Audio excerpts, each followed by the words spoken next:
Assalamualaikum warahmatullahi wabarakatuh. Halo semuanya, perkenalkan nama saya Uswatun Hasanah dari jurusan Akuntansi Program Studi Keuangan dan Perbankan Politeknik Negeri Samarinda.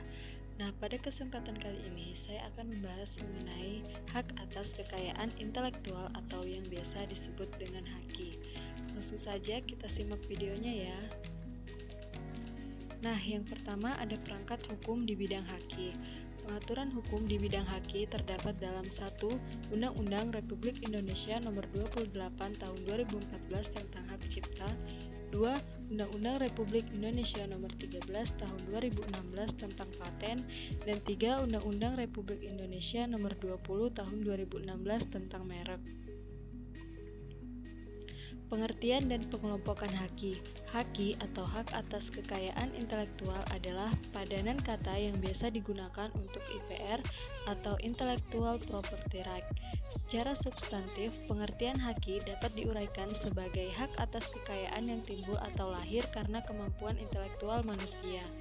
HAKI pada dasarnya lahir dari dua cabang atau kelompok, yaitu yang pertama hak cipta atau copyright, dan yang kedua hak atas kekayaan industri atau industrial property yang mencakup A. paten, B. merek, C. desain produk industri, D. penanggulangan praktek curang.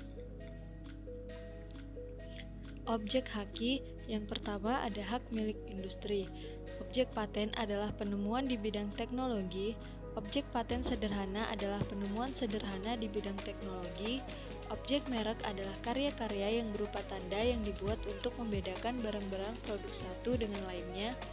Dan objek desain produk industri adalah karya-karya yang pada dasarnya merupakan pattern yang digunakan untuk membuat atau memproduksi barang secara berulang dan lebih cenderung pada estetik produk. Dan yang kedua, hak cipta. Objek hak cipta adalah ciptaan di bidang ilmu pengetahuan, seni, dan sastra. Prosedur pengajuan paten. Dasar hukum paten adalah Undang-Undang Nomor 14 Tahun 2001 yang telah diperbarui ke Undang-Undang Nomor 13 Tahun 2016. Paten adalah hak eksklusif yang diberikan negara kepada inventor atas hasil invensinya di bidang teknologi, untuk selama waktu tertentu melaksanakan sendiri invensinya tersebut, memberikan persetujuan kepada orang lain untuk melaksanakannya. Lalu ada invensi. Invensi adalah ide inventor yang dituangkan ke dalam suatu kegiatan pemecahan masalah yang spesifik di bidang teknologi, dapat berupa produk atau penyempurnaan dan pengembangan produk atau proses. Lalu ada inventor. Inventor adalah seorang yang secara sendiri atau beberapa orang yang secara bersama-sama melaksanakan ide yang dituangkan ke dalam kegiatan yang menghasilkan invensi. Lalu ada sistem pendaftaran paten. Sistem pendaftaran paten ada dua. Yang pertama ada sistem first to file, yaitu suatu sistem yang memberikan hak paten bagi mereka yang mendaftar pertama atas invensi baru sesuai dengan persyaratan. Yang kedua ada sistem first to invent. Sistem first to invent yaitu suatu sistem yang memberikan hak paten bagi mereka yang menemukan inovasi pertama kali sesuai dengan persyaratan yang telah ditentukan. Nah, apa saja sih yang harus dilakukan sebelum mengajukan paten? Yang harus dilakukan sebelum mengajukan paten ada 3. Yang pertama, melakukan penelusuran atau searching informasi paten di beberapa website antara lain seperti di bawah ini. Yang kedua, melakukan analisa, apakah ada ciri khusus dari invensi yang akan diajukan untuk mendapat perlindungan hak paten dibandingkan dengan invensi terdahulu. Dan yang ketiga, mengambil keputusan. Jika invensi tersebut ternyata memang ada nilai kebaruan daripada invensi terdahulu, maka sebaiknya diajukan untuk mendapat perlindungan hak paten, dan jika tidak, sebaiknya tidak perlu diajukan untuk menghindari kerugian biaya pendaftaran paten. Penemuan yang tidak dapat diberikan paten. Yang pertama, penemuan tentang proses atau hasil produksi yang pengumuman dan penggunaannya atau pelaksanaannya bertentangan dengan peraturan perundang-undangan yang berlaku, ketertiban umum, atau kesusilaan. Yang kedua, penemuan tentang metode perawatan, pengobatan, dan pembedahan yang diterapkan pada manusia atau hewan, tetapi tidak menjangkau produk apapun yang digunakan atau yang berkualitas dengan metode tersebut. Yang ketiga, penemuan tentang teori dan metode di bidang ilmu pengetahuan dan matematika. Yang keempat, ini Undang-Undang Nomor 14 Tahun 2001 ayat 1, semua makhluk hidup kecuali jasad redik, dan ayat 2, proses biologis yang esensial untuk memproduksi tanaman atau hewan, kecuali proses non-biologis atau proses mikrobiologis. Prosedur pendaftaran merek. Undang-Undang Nomor 15 Tahun 2001 didefinisikan istilah-istilah sebagai berikut. Pasal 1, merek didefinisikan sebagai suatu tanda yang berupa gambar, nama, kata, huruf-huruf, angka-angka, susunan warna, atau kombinasi dari unsur-unsur tersebut yang memiliki daya pembeda dan digunakan dalam kegiatan perdagangan barang atau jasa. Lingkup merek ada dua, yaitu merek dagang dan merek jasa. Merek dagang adalah merek yang digunakan pada barang yang diperdagangkan oleh seseorang atau beberapa orang secara bersama-sama atau badan hukum untuk membedakan dengan barang-barang sejenis lainnya. Yang kedua ada merek jasa. Merek jasa adalah merek yang digunakan pada jasa yang diperdagangkan oleh seseorang atau beberapa orang secara bersama-sama atau badan hukum untuk membedakan dengan jasa-jasa sejenis lainnya.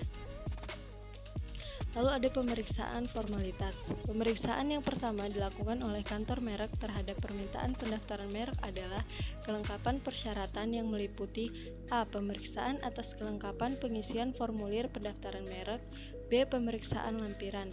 Apabila dalam pemeriksaan ditemukan adanya kesalahan pengisian formulir atau adanya kekurangan syarat-syarat, maka kantor merek akan menyurati permohonan untuk diperbaiki atau melengkapi syarat-syarat tersebut dalam waktu 2 bulan sejak diterimanya surat pemberitahuan dari kantor merek.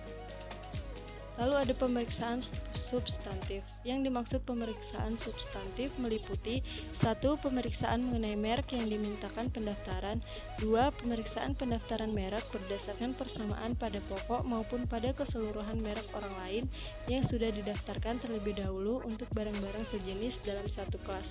Dan yang ketiga, pemeriksaan apakah mereka yang dimintakan pendaftaran sudah mendapatkan persetujuan dari yang berhak atau tidak.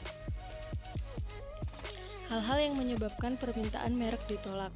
Merek tidak dapat didaftarkan ke kantor merek apabila mengandung salah satu unsur di bawah ini. Yang pertama, bertentangan dengan kesusilaan dan ketertiban umum.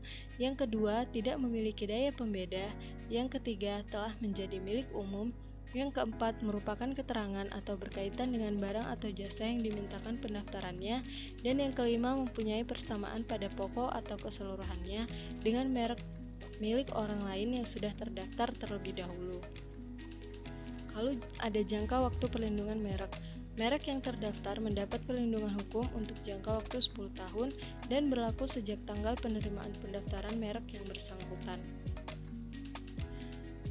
Berikutnya ada prosedur pengajuan hak cipta. Hak cipta mengacu pada Undang-Undang Nomor 19 Tahun 2002 tentang hak cipta yang telah diperbarui ke Undang-Undang Nomor 28 Tahun 2014. Hak cipta adalah hak eksklusif bagi pencipta atau penerima hak untuk mengumumkan atau memperbanyak ciptaannya atau memberi izin itu dengan tidak mengurangi pembatasan-pembatasan menurut peraturan perundang-undangan yang berlaku. Pencipta adalah seorang atau beberapa orang secara bersama-sama yang atas inspirasinya melahirkan suatu ciptaan berdasarkan kemampuan berpikir, imajinasi, cekatan, keterampilan, atau keahlian yang dituangkan ke dalam bentuk yang khas dan bersifat pribadi. Yang ketiga ada ciptaan. Ciptaan adalah hasil setiap karya pencipta yang menunjukkan keasliannya dalam lapangan ilmu pengetahuan, seni, atau sastra. Siapa saja sih pemegang hak cipta? Pemegang hak cipta adalah 1. Pencipta sebagai pemilik hak cipta. 2. Orang atau badan lain yang menerima hak dari pencipta. 3. Orang atau badan lain yang menerima lebih lanjut hak dari penerima sebelumnya. Lalu ada hak-hak yang dimiliki pencipta. 1. Ada hak ekonomi, yaitu hak untuk mengumumkan, memperbanyak, memberi izin untuk mengumumkan atau memperbanyak ciptaannya.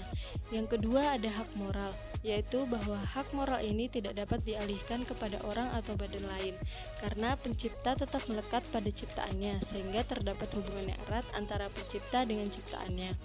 Yang ketiga ada hak menyewakan, yaitu hak pencipta atau penerima hak cipta atas karya film dan program komputer maupun produser rekaman suara memiliki hak untuk melarang orang atau badan lain yang tanpa persetujuannya menyewakan ciptaannya tersebut untuk kepentingan yang bersifat komersil. Lalu ada jenis-jenis hak cipta. Yang pertama, ada buku, program komputer, pamflet, perwajahan atau layout, karya tulis yang diterbitkan, dan seni dan sastra dan semua hasil karya tulis lainnya. Kedua, ada ceramah, kuliah, pidato, dan ciptaan lain yang sejenis. Yang ketiga, ada alat peraga yang dibuat untuk kepentingan pendidikan dan ilmu pengetahuan. Yang keempat, ada lagu atau musik dengan atau tanpa teks. Dan yang kelima, drama atau drama musikal, tari, koreografi, perwayangan, dan pantomim. Hal-hal yang menyebabkan permintaan hak cipta ditolak. Yang pertama adalah ciptaan yang di luar bidang ilmu pengetahuan. Yang kedua, ciptaan yang tidak orisinal. Yang ketiga, ciptaan yang tidak diwujudkan dalam bentuk nyata. Yang keempat, ciptaan yang sudah merupakan milik umum. Jangka waktu perlindungan hak cipta. Menurut pasal 29 ayat 1, buku, pamflet, dan semua hasil karya tulis lainnya, drama atau drama musikal, tari, koreografi, segala bentuk seni rupa seperti seni lukis, seni pahat, dan seni patung, lagu atau musik dengan atau tanpa teks, arsitektur, ceramah, kuliah, pidato, dan ciptaan sejenis lain, alat peraga, peta, terjemahan, tafsir, saduran, dan bunga rampai.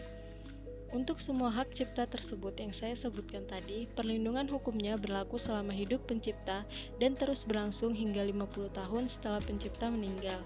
Untuk ciptaan yang dihasilkan oleh lebih dari satu orang pencipta, maka perlindungannya berlaku selama hidup dari pencipta yang paling akhir meninggal, untuk kemudian diperpanjang selama 50 tahun.